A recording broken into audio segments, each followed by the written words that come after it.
تو ہم پڑھ رہے ہیں کہ جب پہلی بار وحی نازل ہوئی تو کچھ ٹائم تک پھر بعد میں وحی کو روک دیا گیا، ٹھیک ہے نا، فترۃ الوحی یا انٹرپشن آف وحی. کچھ بکس لکھتے ہیں 6 مہینوں تک وحی کو روک دیا گیا یا 2.5 سال تک وحی کو روک دیا گیا، کچھ لکھتے ہیں کچھ دنوں تک. ابن حجر ہے، ایک بہت بڑے اسکالر ہے یعنی عالم ہے، اس نے لکھا ہے کہ کچھ دنوں تک وحی کو روک دیا گیا. اس دوران ایک چیز ہم دیکھتے ہیں کہ نبی اکرم صلی اللہ علیہ وسلم جو ہے نا، لکھا ہے کہ وہ مکہ کے اندر پھر وانڈرنگ کر رہے تھے، یعنی بے چین ہو گئے تھے. یہ جو اچانک سے فرشتہ غائب ہو گیا تھا، اس نے رسول صلی اللہ علیہ وسلم کو بے چین کیا. اب انتظار کر رہے تھے کب وہ دوبارہ وہ فرشتہ آئے، کب وہ اللہ کی وحی لے کے آئے، ٹھیک ہے نا. اس کی وجہ سے رسول صلی اللہ علیہ وسلم غمگین ہو گئے تھے، پریشان ہو گئے تھے. تو ہم یہ دیکھ رہے ہیں کہ ایک بار رسول اللہ صلی اللہ علیہ وسلم اسی حالت اور کیفیت میں گھر سے نکلتے ہیں اور یہ سوچ رہے ہیں کہ میں اب کسی پہاڑی کے اوپر چڑھوں اور اپنی جان دے دوں. یہ اتنا کچھ ہو گیا کس کے ساتھ؟ پیغمبر صلی اللہ علیہ وسلم کے ساتھ، ٹھیک ہے نا. یہی سوچ کے ساتھ، اسی سوچ کے ساتھ جبریل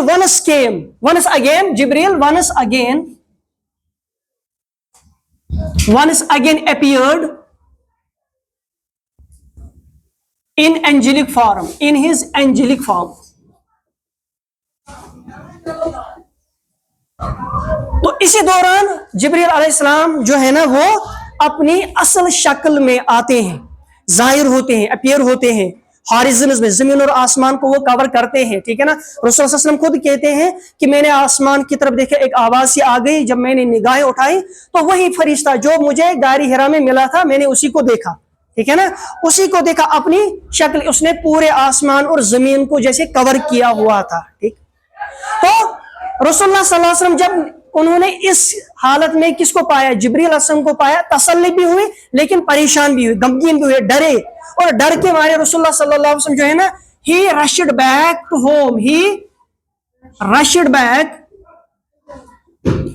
home. تو وہ جلدی کہاں جاتے ہیں؟ گھر آتے ہیں.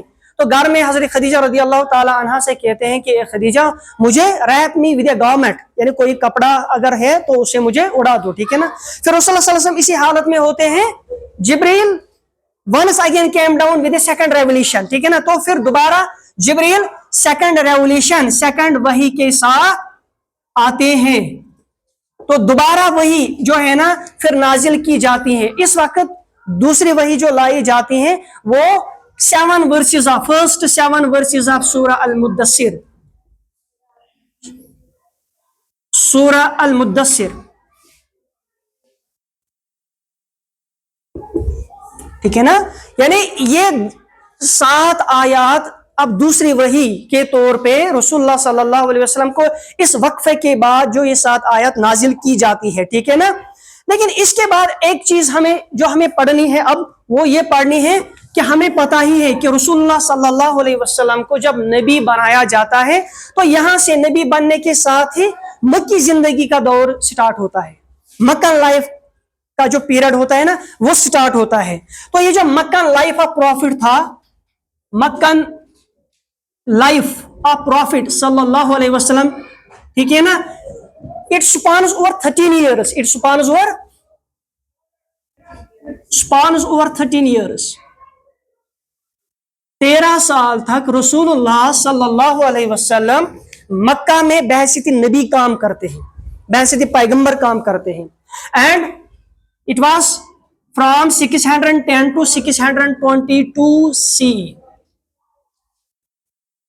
یعنی یہ جو رسول صلی اللہ علیہ وسلم بگننگ ہوئی تھی پروفیٹہوڈ کی یہاں سے، اور مکی زندگی کا جو دور تھا وہ 610 سے 622 تک تھا.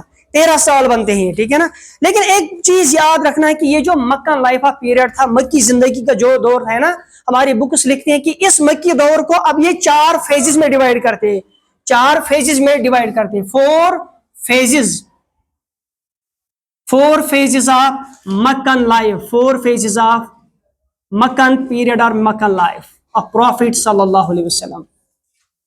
اس میں جو سب سے پہلا دور تھا، جو سب سے پہلا پیریڈ ہے، سب سے پہلا فیز تھا، وہ اس کو ہم بولتے ہیں سیکریٹ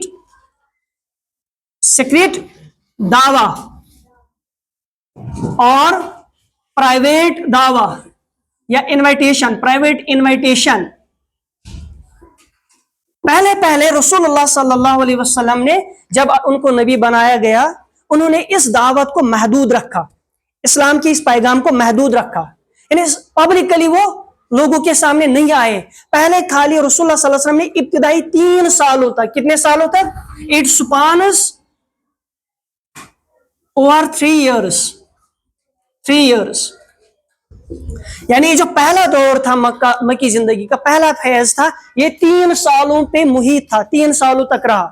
اس دور میں ایک امپورٹنٹ اس کی خاصیت ہے، وہ خاصیت یہ تھی کہ رسول اللہ تو جو پروفٹ تھے نا، پروفٹ اس دور میں profit only invited those who were close to ہم، جو سب سے زیادہ نزدیک سے تھے، جن کے اوپر رسول اللہ علیہ وسلم کو اعتماد تھا، بھروسہ تھا، جن کو پیغمبر صلی اللہ علیہ وسلم کے اوپر یہ یقین تھا کہ اگر میں ان کے سامنے بات رکھوں تو یہ ٹالیں گے نہیں، یہ مانیں گے میری بات، ٹھیک ہے نا۔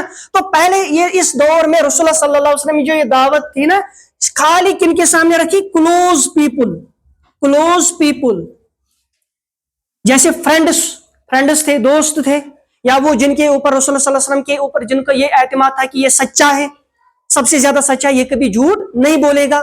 تو رسول اللہ صلی اللہ علیہ وسلم نے پہلے دعوت جو ہے نا وہ انہی کے سامنے رکھی، سبھی کے سامنے دعوت، پبلکلی پریچ نہیں کرتے ابھی، ٹھیک ہے نا۔ اور جن لوگوں نے اس دوران ان سالوں میں ایمان لایا، اسلام قبول کیا، پیغمبر کی بات مان لی، جو لوگ تھے نا، انہوں نے بھی پبلکلی اپنے ایمان کو اناؤنس نہیں کیا تھا۔ No public announcement was made, ٹھیک ہے نا، کہ کوئی بھی پبلک اناؤنسمنٹ نہیں کی گئی کہ میں نے ایمان لایا، لوگوں کے سامنے وہ آئے نہیں، ٹھیک ہے نا۔ تو اس دوران ہم دیکھتے ہیں کچھ جو خاص لوگ تھے جنہوں نے اس دوران ایمان لایا، اسلام لایا، ان کو ہم بولتے ہیں قرآن کی ٹرم میں سابقون الاولین یا سابقین الاولین، سابقین الاولین، ٹھیک ہے نا، یعنی ارلی کنورٹس ٹو اسلام، یعنی جنہوں نے رسول اللہ صلی اللہ علیہ وسلم کے اوپر پہلے ایمان لایا، ٹھیک ہے نا۔ وہ ہم پڑھیں گے، کتابوں میں آیا ہے کہ ان کی تعداد تھی 40 سے 45 تک، ٹھیک ہے نا۔ اس ابتدائی دور میں اتنے لوگوں نے کیا لایا؟ ایمان لایا، اسلام قبول کیا، پیغمبر کی بات مان لی، ٹھیک ہے نا۔